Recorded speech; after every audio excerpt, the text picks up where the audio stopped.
एक छोटे शहर का लड़का जो बड़ा भारत के बिजनेस का बादशाह। ये है अंबानी एम्पायर की कहानी। ठीक है, आराम से बैठिए। हम अब देखेंगे अंबानी एम्पायर का इतिहास और ये कैसे बना। अगर चाहे तो कोई स्नैक भी ले आइए। अंबानी एम्पायर की शुरुआत एक इंसान से हुई, धीराज लाल। गुजरात के चुरवाट की व्यस्त गलियों में एक छोटा लड़का पैदा हुआ था 1932 में। नाम था धीराज लाल हीराचंद अंबानी। लेकिन इस वीडियो के लिए हम उसे धीरू भाई कहेंगे। वो किसी सिल्वर स्पून के साथ पैदा नहीं हुआ था, प्लास्टिक वाला भी नहीं। उसके पिताजी एक स्कूल टीचर थे और घर में हमेशा पैसों की प्रॉब्लम रहती थी। इमेजिन कीजिए, एक ऐसा बच्चा जो खेलने कूदने की उम्र में ये सोच रहा था कि कुछ रुपए कैसे कमाए जाए। वही था धीरू भाई। वो मंदिरों में आने वाले यात्रियों को स्नैक्स बेचता था और कभी-कभी पेड़ों से फल तोड़कर मार्केट में बेच देता था।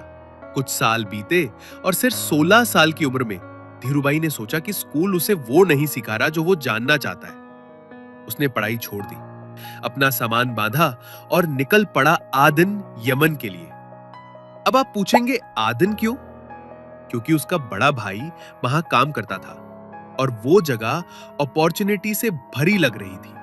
उसे ए बेसेनको नाम की एक बड़ी ट्रेडिंग फर्म में क्लर्क की जॉब मिल गई। अब ज्यादातर लोग बस जॉब करते, टाइम पर आते जाते, लेकिन धीरूभाई अलग था। वो एक स्पॉन्ज की तरह सब कुछ सोक करता था। उसने देखा बिजनेस कैसे चलता है, माल कैसे खरीदा और बेचा जाता है, पैसा कैसे सर्कुलेट करता है। उसने ऑयल ट्रेडिंग तक सीख ली, लेकिन उसे पता था कि उसका मकसद इससे कहीं बड़ा है। एक दिन जब वो यमन में एक पेट्रोल स्टेशन पर काम कर रहा था, उसने कुछ इंटरेस्टिंग नोटिस किया। लोग बड़े बैरल्स में ऑयल खरीदते और छोटे ट्रेडर्स उससे थोड़ी थोड़ी क्वांटिटी में खरीदते। धीरू भाई ने सोचा, मैं डायरेक्टली बड़ी ऑयल कंपनी से क्यों ना खरीदूं और छोटे ट्रेडर्स को बेचूं। यही था उसका पहला बड़ा आइडिया, मिडिल मैन को हटाना। आज ये सिंपल लगता है, लेकिन उस समय एक कम रिसोर्स वाले युवा के लिए ये बहुत स्मार्ट मूव था। वो साइड में ये काम करने लगा, थोड़ा एक्स्ट्रा कैश कमाने लगा और ये साबित करने लगा कि वो खुद अपने लिए अपॉर्चुनिटी बना सकता है। लेकिन यमन भारत नहीं था और धीरू भाई का दिल हमेशा अपने वतन में ही था। 1958 में सिर्फ 15,000 रुपए लेकर, जो आज के कुछ लाख रुपए होंगे, लेकिन फिर भी किसी बड़े बिजनेस के लिए काफी नहीं, वो मुंबई लौटा। उसने भुलेश्वर में एक छोटा सा 350 स्क्वायर फुट का कमरा लिया और एक टेलीफोन लगाया। यहीं से उसने रिलायंस कमर्शियल कॉरपोरेशन नाम की एक ट्रेडिंग कंपनी शुरू की। वो क्या ट्रेड करता था? शुरू में स्पाइसेस, लेकिन उसकी असली विजन थी टेक्सटाइल्स। उसने देखा कि भारत बहुत सारा कपड़ा इंपोर्ट कर रहा है और उसने सोचा, हम खुद क्यों नहीं बना सकते। उसने पॉलिएस्टर यार्न ट्रेड करना शुरू किया। ये ट्रिकी बिजनेस था। उसके मिल्स को खरीदने के लिए मनाना पड़ता, कभी कभी उधार पर भी। उसे तैयार कपड़े के बायर्स भी ढूंढने पड़ते थे। यह ऐसा था जैसे कोई एक साथ 100 गेंदे जगलिंग कर रहा हो, बिना किसी को किराए। उसकी सबसे बड़ी चैलेंजेस में से एक थी यार्न की सप्लाई।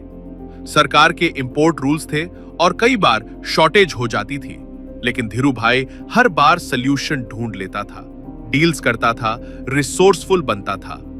उसने एक बार कहा था, अगर कुछ बड़ा बनाना है तो बड़ा सोचना पड़ेगा, और उसने किया भी।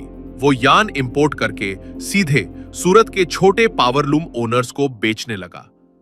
उसने उनकी जरूरतों को समझा और ट्रस्ट बनाया। लेकिन सिर्फ ट्रेडिंग से उसका मन नहीं भरा। वो खुद यार्न बनाना चाहता था, पूरी प्रोसेस को कंट्रोल करना चाहता था, रॉ मटेरियल से लेकर फाइनल प्रोडक्ट तक। ये एक बहुत बड़ा कदम था। फैक्ट्री बनाना, मशीनरी खरीदना, लोग हायर करना, इसमें बहुत पैसे लगते हैं और धीरू भाई के पास इतने पैसे नहीं थे। यहीं से उसकी असली स्ट्रगल शुरू हुई।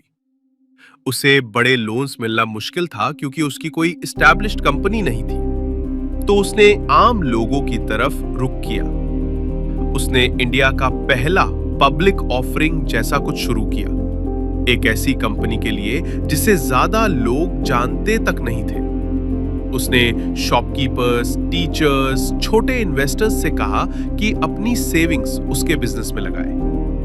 कई लोग बोले, ये कौन इन्वेस्ट करेगा एक अननोन टेक्सटाइल कंपनी में जिसके पीछे कोई बड़ी पहचान नहीं?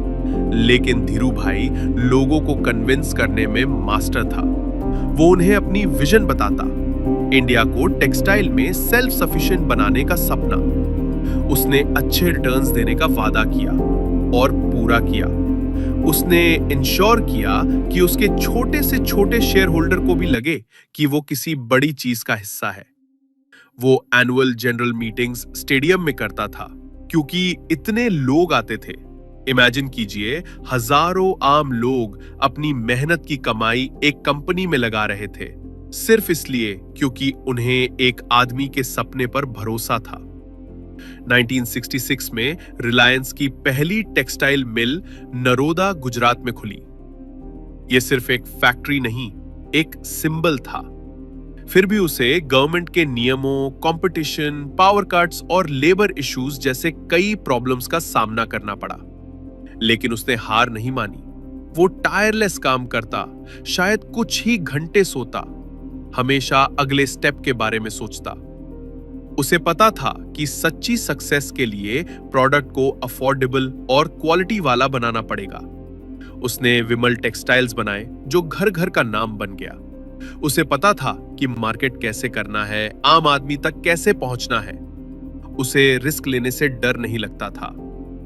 उसने एडवांस टेक्नोलॉजी तक इंपोर्ट की जो उस समय इंडिया में रेयर थी।